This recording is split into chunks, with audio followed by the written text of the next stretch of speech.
একজন নারীর বেহেশতে যাওয়ার জন্য গুরুত্বপূর্ণ আমল বা শর্ট সিলেবাস নিয়ে আপনার নসিহত জানতে চাই। এখানে আমার নসিহত দরকার না, একটা হাদিস শুনাই দিলে চলবে। নবী করিম সাল্লাল্লাহু আলাইহি সাল্লাম বলেছেন, আমাদের মা বোনদের জন্য বিশেষ করে গুরুত্বপূর্ণ, ইদা সল্লাতিল মারআতু খামসাহা, কোন নারী যদি 5 ওয়াক্ত নামাজ পড়ে, ওয়া সামাত শাহরাহা, রমজানের রোজাটা ঠিকমতো রাখে, ওয়া আতাআত যাওজাহা, এবং স্বামীর কথা মেনে চলে। এটা একটু কঠিন আমাদের মা বোনদের জন্য, সব মানতে রাজি কিন্তু এটা করতে রাজি না। বেশিরভাগ মহিলারাই স্বামীটারা মনে করে বেকুব বেকুব, বোকা বোকা। বেশিরভাগ মহিলারা দেখবেন নিজের একটু পণ্ডিত পণ্ডিত মনে হয়। ঠিক আছে, অনেক সময় স্বামীর একটু বোকা থাকে, অনেক সময় বোকার সাজেও, সবই ঠিক আছে।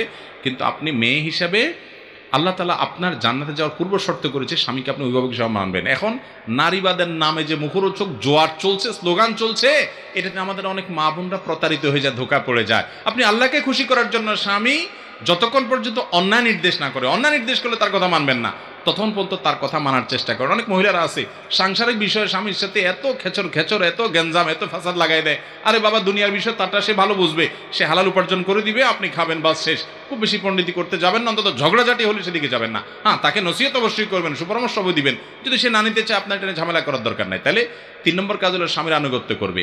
ওয়াহাফিজাত ফারজাহা। 4 নম্বর কাজ হলো নিজের ইজ্জতকে, সম্ভ্রমকে, লজ্জাস্থানকে হেফাজত করবে। ফেসবুকে, অনলাইনে, অফলাইনে, দেবর বা অন্য লোকের সাথে, পর্দাপশীদের সাথে চলবে, নিজের চরিত্রে কালিমা লাগাতে দিবে না। এই 4টি কাজ যদি কোনো মেয়ে করতে চায়, তার নবী করিম সাল্লাল্লাহু আলাইহি সাল্লাম তার সম্পর্কে বলেছেন, সেই নারীর জন্য আল্লাহ তাআলা জান্নাতের পথ কি করে দেন? সহজ করে দেন। সে যেভাবে খুশি জান্নাতে যেতে পারে। ইজা সল্লাতিল মারআতু খামসাহা ওয়া সামাত শাহরাহা ওয়া আতাআত যাওজাহা ওয়া হাফিজাত ফারজাহা, এই 4টা কাজ যখন করবে, তখন জান্নাতের যে কোনো দরজায় যেতে পারে এই নারী। অতএব মা বোনদের জান্নাতে যাওয়ার শর্ট সিলেবাস হলো 4টা। এছাড়া আর অন্যান্য বিধান, যদি টাকা থাকে তাহলে যাকাত আসবে, অন্যান্যগুলো আসবে। তাহলে পর্দা পর্শিদা চলা, চরিত্র হেফাজত করা, 5 ওয়াক্ত নামাজ ঠিকমতো সমত আদায় করা, এগুলো হলো মৌলিক কাজ এবং শর্ট সিলেবাস।